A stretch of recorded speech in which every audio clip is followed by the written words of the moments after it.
Welcome back, everybody. Okay, so we might be able to actually get this model finished sculpting today and ready to print. Maybe we won't. We've gotten far enough to give that a go, I think. Pretty much all I'm thinking is we need to do some adjustments for for Riley's pose. The car looks pretty much done. I sort of want to change the angle on this spoiler. If we have a look at our original design here, we've come so far, but this great design here is actually pretty similar to what we've ended up with. It's not looking too different, but I do think the spoiler maybe could be angled slightly differently to give this a better sense of motion. Possibly also the hair as well, actually. Maybe get the hair coming over the spoiler. Well, we'll see.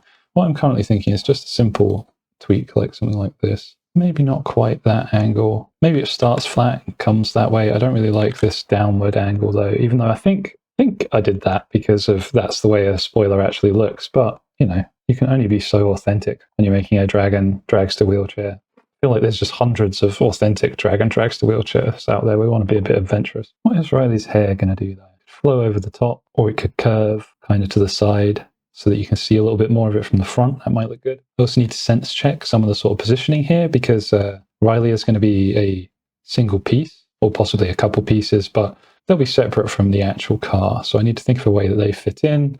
I want to have at least one hand that can kind of come to rest on one of these armrests, but these armrests will be part of the car, the wheelchair, so the arm can't clip or anything like that, like this arm's doing now. There have to be a little bit of distance there. And because 3D printers are usually not super precise, there'll be a little bit of leeway in terms of we don't want to make it too tight in case that disrupts the sitting somehow. But I don't think it should. I don't think we actually need to worry about that too much.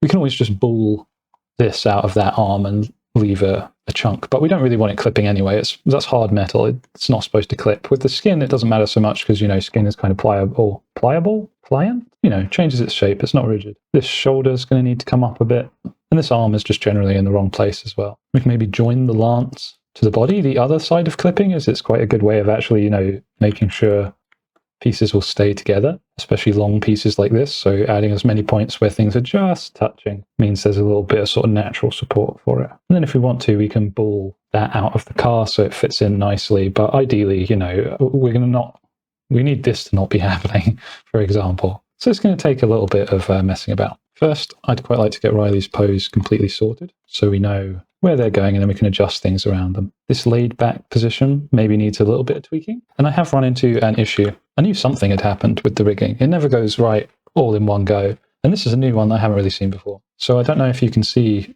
because they don't stand out very well, but there's all these different shapes and these are all different types of bones. These red ones, if you're using the Rigify rigs, these control the inverse kinematics I was talking about. So for instance, if I take hold of this foot, the whole leg moves with it. If I take control of this hand, the whole arm moves with it. Nice way of getting a nice natural kind of bend. But for some reason, this foot doesn't have an inverse kinematics piece, which is not something I've ever seen before. Just had to have a wee intermission there to try to call up and order some Chinese takeaway. I'm going to be headed out. It's pretty much 16 weeks till I run a marathon today, so I need to stop eating bad stuff after the holidays, but I was hoping to get in one last hurrah. But they're closed, sadly. No fun for me. This will probably be the most controversial thing I've said on the channel so far, but unfortunately, despite being almost one of the local cuisines, Glaswegian Chinese takeaways just cannot figure out how to make salt and chili. I used to live down in Leith, and there's this one takeaway called Rice Bowls that I just go to all the time. It was great. It was, you know, pretty cheap and you'd get enough chicken to kill a person. And it was salty and very, very spicy. And I was pretty hyped on moving to Glasgow because I know they're really into salt and chili, or sometimes they call it salt and pepper, I think, here. But either way, I've got a spreadsheet of Chinese restaurants and they're all really bad. We're going through them and they're just terrible. And, you know, I know salt and chili isn't exactly Chinese food, really. But, you know, sometimes you just want some salty and spicy fried chicken. Who doesn't want that? Freaks. But the technology really seems to elude the takeaways in the area, which is not that surprising, I suppose, because my second very controversial opinion is nobody in the whole of Scotland knows how to make a chip. In about 15 years of living here, I don't think I've ever had a good chip. But anyway, there's one Chinese here that does acceptable salt and chili chicken, except it's sweet and not spicy. So, you know, I'm not really sure where the salt or chili comes from, but it is cheap and it's pretty decent. I do spice it and salt it myself. And the chips are, like, not bad, which is, you know, as I say, completely remarkable. But anyway, please don't stab me. Back to sculpting. So before that, I was figuring out that I've got to move this foot, but this foot doesn't move, or at least doesn't move very well. So I'm going to see What if I just move all these bones at once? Yeah, no. See, this is kind of the issue, isn't it? What's happening here? Why is this happening? What if I move it like this? Still happening. Okay, that's very strange. I don't know why that's... This is a new issue. Okay, remaining calm.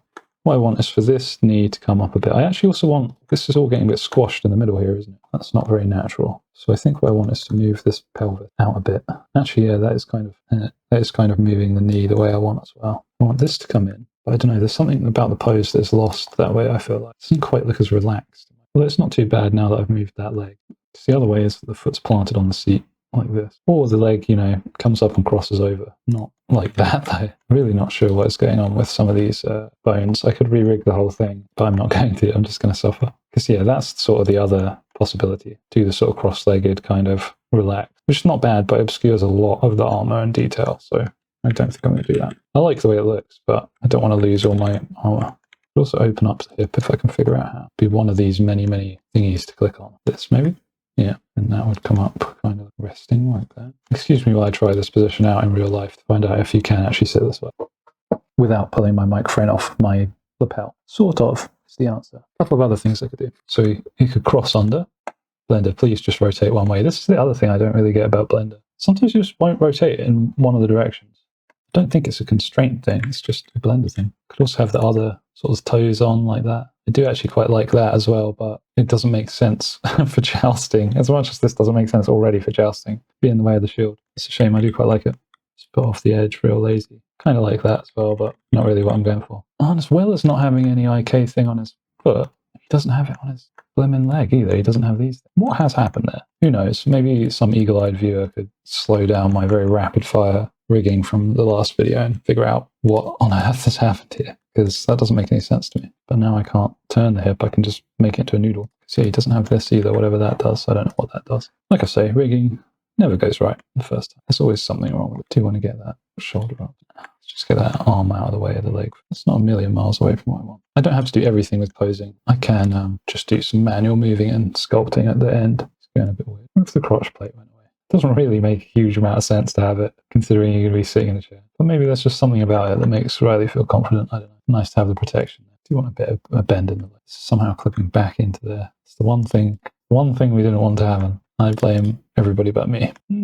Okay, it's not too bad. I'm going to move this up. But I'll be bulling out the figure so that they fit into the chair nicely anyway. It's just about making sure that I can actually physically fit Riley in here. And you can see also there's a bit of sort of tearing here on the thigh. That happens from the automatic weight posing, which the under layer has, the sort of regular body, not the armor. And we can just smooth that out when we're ready to sort of finalize. Likewise, I'll probably be moving this eye piece a bit out so you can see that. I think I'm just going to leave the legs for now. They're fine. They more or less capture what I'm after. And then I guess I'll work out the positioning of the shield and lance. Then I'll do the hands. And then I'll finalize the car once Riley's basically done. And then I'll probably do a little bit of work on kind of Riley's face and hair and stuff like that. Then we'll finalize everything together, join all the pieces together, remesh everything so there's no holes in it, decimate everything so that it's not 1 million gigabytes, cut it into pieces for printing, and then print it. Easy. How long could that possibly take? Don't particularly like this ankle, but I'll sort it out. Not now, though. I'd quite like to put an additional bit of detail on this lance as well. Yeah, it's all right. You can alt-click on an edge to get the whole ring, which is quite nice. So, like, if I alt-click on this edge, it just gives me the whole piece around. That took me many years to learn. Doesn't work on this edge. Oh, wait, it does. Sort of also want to have an additional piece there. That might be too much, but let's see how easy that is. I definitely know a bad way of doing this that will come back to haunt me. Let's do that.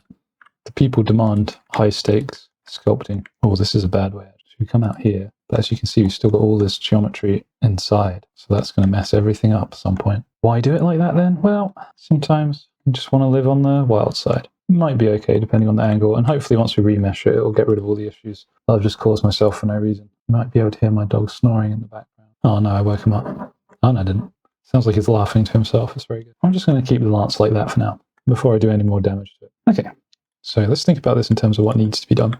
So, shield needs to be here. The arm is going to be on top of this mud guard. I don't know what you call this. It's quite small as well. Probably needs to be bigger. Don't want it to be too much bigger though, because I don't want it to obscure everything else. But you know, if I was Riley, I'd have a shield like this size. Heck yeah. It's all right if the shield clips into the body because this will all be one piece. probably, unless I run into some major issues printing it. So that's just extra support for the shield. I want to raise this elbow a little bit so it's not clipping, which means we can probably mess with that arm. Looks all right. Now this arm's giving me a little bit of trouble. I could just also have it on the guard. Kind of running out of room a little bit, actually. Could have Riley come up a little bit. Was a little bit of a pose-ish with the legs, but that's fine. I'm pretty sure we just need to tilt the hip. I kind of want the arm to be back, you know. I think couched, you call that in lancing terminology. Couching the lance.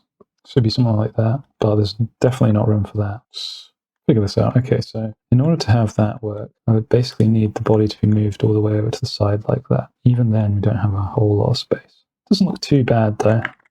Angled like that. The issue being, I kind of think that, you know, if anything, the body should be tilting into the lance like that. Maybe it could still be to the side. That way we've got clipping into this a little bit, but not very much. Let's duplicate all this and apply and everything and actually get this movable. Oh, got to include the tip, which I haven't done there.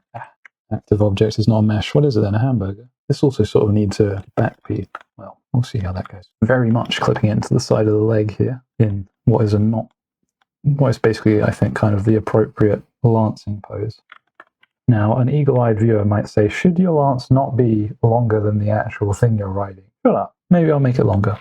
How do we solve this leg issue? All right. So I think we've more or less got things where we need them to be. But this now needs a bit of reposing because of that shifting at the upper torso we did. That'll shift everything. That's not really what I want. Okay. Makes a little bit more sense for the foot that's down. The hip would be going in that direction. But things are now getting a little bit weird position-wise. Let me see your butt. Where's your butt in it? The torso is lower than the butt. Who knows why that's happening? How was it to start? Okay, that's not too bad. Still a bit of weirdness going on, but it can be fixed towards the end. That arm now, though, is completely in the wrong place here, huh? But that's not actually necessarily a bad thing, because it was already a bit too far forward. Okay, I want it to be a little bit out to kind of contrast with this other arm that's very tucked in. But that does mean that it's dangerously close to clipping into the mudguard. Although, one of the things we could do, depending on how much this messes up everything else, is lean him a bit further forward so the shield is coming before the lance, which makes sense, I think. Where does the shield need to be to avoid these mudguards? Or I guess just higher up. And that's not too bad. Do you want him to be resting his elbow on the mudguard? Now, kind of, and how much room have we got here by raising that? Decent amount. Yeah, that's not too bad. I do kind of wish the Rigify rig didn't just get completely in the way of everything when it's visible. But yeah, that's not too bad. Basically moving the belt up a little bit will fix that midsection looking a bit weird. Got to hide this scale armor coming through the middle there, coming through the outer armor even, just behaving completely weirdly. And then I think we're mostly good. I mean, to be honest, making fully articulated hands is possibly a little bit pointless here because you're not really seeing the hands very much. You could just make some lazy buns and that would fit in pretty well with the theme of this series so far. Where's this ending up? Okay, it's just sort of clipping inside of his arm. That's fine. How would I avoid that if I wanted to like that? Is that still, it's now clipping into the leg again. Well, c'est la vie. Not too bad. I would love their butt to be on the seat properly, but that might be best fixed through sculpting. This also is a bit of an issue. Could move, how much do I have to move these out? Not very much at all actually to clear the arm. Still some issues like that little claw there, but that's fine. I can move that. That gets the mudguards away. And should still keep them out of the way of the wheels. It looks like it. I hope so. I imagine there's going to be a fair amount of fiddling about with the prototype once this is done. Okay, so let's do the spoiler. And then I guess we'll do hands and then start finalizing. So get a nice side-on view here. So I think it'd be kind of nice if this came up. Yeah, because that looks cool from the front. Also gives it a bit more of a kind of whoosh motion. Could do something like that. And maybe this face as well, coming out a little bit more. And we'll clean up some of the details here. It'd be nice to sculpt an actual dragon at some point. I haven't done that. Seems like a fast. And as you can see from this wonderful face, it would look great. Don't really need this detail underneath, but bugs me that it's not there otherwise. So I'll just do that pretty rough. Get some extra detail on these knuckles. I have to think about how I'm going to scale this at some point as well. Probably match heads with one of the other models. Just let everything else be huge because it's a special edition. Cool to have like a tongue coming out of the end there, I think. My old friend the sphere. It's been weeks since I got to make a sphere. Does a dragon even have a forked tongue? Very late in the game to be asking these kinds of questions. But these are the kind of important questions that we ask on this channel. Don't know why that has happened there, but okay, I won't do that, Blender. I apologize. Yeah, I think that looks better than it did before. Nice. Okay, a couple last things. I want some detail on this bag. So we'll give some detail to that strap, and then we'll improve the shape a little bit around here. Already got that lovely button. Thank you, past me. I think it'd be nice to have some sort of like little design going on here. Something like that. But we've already got quite a lot of horizontal shapes there. Maybe we need something vertical like a little dragon. Yeah, why not? It's a little too big. Shame I quite like that. Trying very hard not to make this look like a cow, but it looks like a cow. Oh well. Did prefer the other one, I gotta admit, but it's not bad. Cool. It's just a little logo. Maybe that's even the red crest, 2 little R's. That's how you know. Why are they back to front? Stylistic choice, not just because I don't want to take off. Mirror mode. Must remember to save. Have not saved in 70 minutes. Popping out the eyes here a little bit. But other than that, I don't think a whole lot needs to be done here. Maybe a little fine tuning. But it's supposed to be moving fast. Not 100% sure what's happened to that bit. Did that get? I think that got moved about when I did the other side. I must have had mirror modifier on. Lived by the mirror modifier, died by the mirror modifier.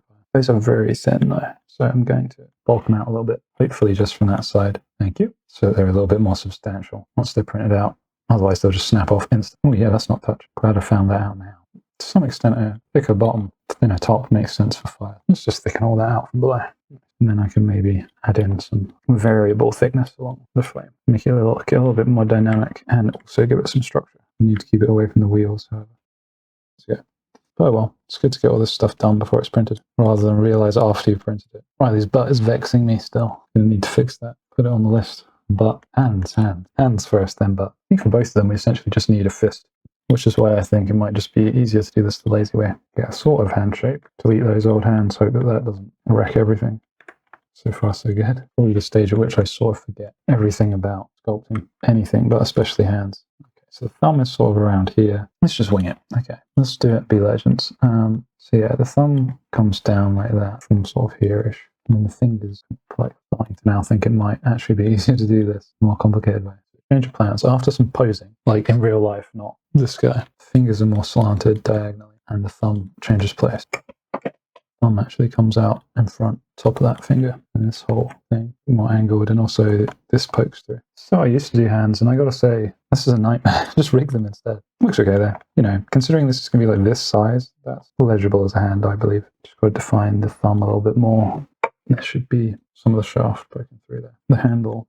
The hilt, whatever it's called. A lot of your sort of visual processing power as a human is based around faces and hands. And so on the one hand, that means you can tell if hands don't look right, which is uh-oh for me right now. But on the other hand, like faces, it means you sort of see hands anywhere. So if you just show somebody an okay looking hand, they're like, yep, that's a hand. And their brain moves on. So I think that's not too bad. Close enough for government work, as all those Stephen King characters say. So let's get this next hand done, and then we move on to my other new issue that I've just discovered, which is I don't really like these. This is very low poly. I need to add some detail there. Maybe I can do that simply enough without needing to unpose everything and then repose everything, and then things will move because I've been messing around with it too much. I wonder if we just copy this and change it, then it'll at least be the right size. Let's get in a mirror, apply mirror, separate all these parts. Now we've got an extra hand here. Move that out. Sure, that won't cause any issues. Make this a bit more of a closed fist. Just going to be a bit of a trouble. I wonder if I can just smooth this and create a thumb. Yeah, why not? Shouldn't the little finger be smaller than the other fingers? That's quite a prescriptivist way of looking at the world. We can reuse our friend here. It's the strap. Yeah, there we go. Where does it attach to? Nobody knows. A little backing in. Yeah, nice little sort of wood pattern, just for fun. Did say I would try to flatten this. I don't know how good an idea that is. It's kind of okay. Kind of like the sort of beat up look. Okay, and this is what I intended to do for the armor bits as well. Let's just sort of pick these out. Perhaps maybe not quite so sharp. Off entirely. It's a bit cheeky. Okay, so I moved the shield and the arm. That has caused a little bit of an issue. Let's work on these armbands. Makes them a little nicer. Duplicate that, and just don't worry about what's happened there. That eldritch horror. And then I'm going to deal with all the troublesome bits here. With a nice inverse draw. I now just, I cannot resist the butt. The butt must be fixed. That's not fixing the butt, is it? I want to see what's happening here. It's because this is the butt. I was wrong. So this needs to come out. I wonder if I can get rid of all my changes there. Probably not. Oh, well. Basically going to have a little chainmail short. So this is going to need to come up now. Forward, but angles down. We need to complete a little bit of extra drawing on here. Sure, these come away. Okay. I reckon I'm probably very much in the finalizing stages now. So make a new save. I'm going to apply the pose, and then I can just start tweaking things a bit easier. So all we should need to do is select everything, smart apply. Otherwise, you have to select each individual piece and apply the armature modifier. If you're using base Blender, I think this is part of hard ops or whatever the other thing is, comes to the package. And we'll clear parent as well. Keep transform, clear parent, and keep transform. And we should be able to get rid of this finally, so it's no longer being ugly. And we're now really in the final steps. Hopefully I don't find anything that I really needed to use that rig for at the last second.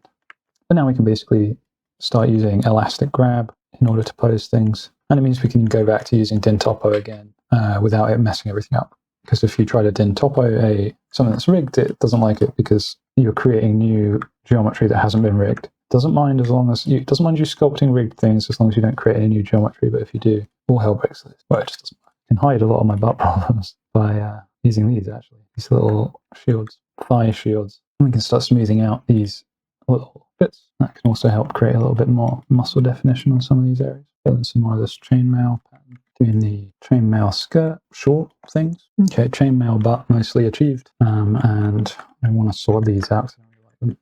Maybe more angular shape should make them stand out a little bit more. Sure, I don't dislike that. But for the sake of expediency, let's just mirror this. Oh, that's the dog's alarm. It went off for half a second, but he has not missed it. It is dinner time. It should be dinner time for me as well, but I haven't actually sorted that one out. Human dinner time is just not as important. Sure, I think that's pretty decent, and I'll do that for the leaves as well. But first, I got to feed this dog. Imagine a world in which a Sasquatch sculpted miniature figures. What would that look like? I try to imagine it sometimes myself. Bigfoot? But what if his feet weren't so big? What if his feet were very small, right? And what if his heart was full of love? And who is he sculpting for? Children, who through disease or injury are unable to walk on their two legs, who must sit in a chair. Not just any chair, but a chair with wheels. Imagine a boxing match. In the red corner, we have our child who needs a wheelchair. Let's call him Timmy. And in the blue corner is a 10-foot-tall cybernetic boxing machine. Let's call him Trying to Get Your Rightful Care in 2020's Britain. What would that be like? How can we help this child? We would need some way for strangers with pure intentions and noble souls to assist this child, perhaps through monetary donations. Perhaps they would receive a miniature from this small-footed Bigfoot, and that miniature would let them know, I am a good person. I helped. I did something beyond anything that anyone in the government of the 6th largest economy, the 8th largest economy, the 11th, the 2nd largest exporter of marmalade in the world, could be bothered to do for these children. I remind you, we do not truck in politics here. We truck in imagination. So, return to that boxing match, and let's imagine that child in a wheelchair, blowing a hole in that boxing machine so large that liberty can escape through it. Remember to like, subscribe, hit that bell, click the link in the bio or the description. That is hardcore hope.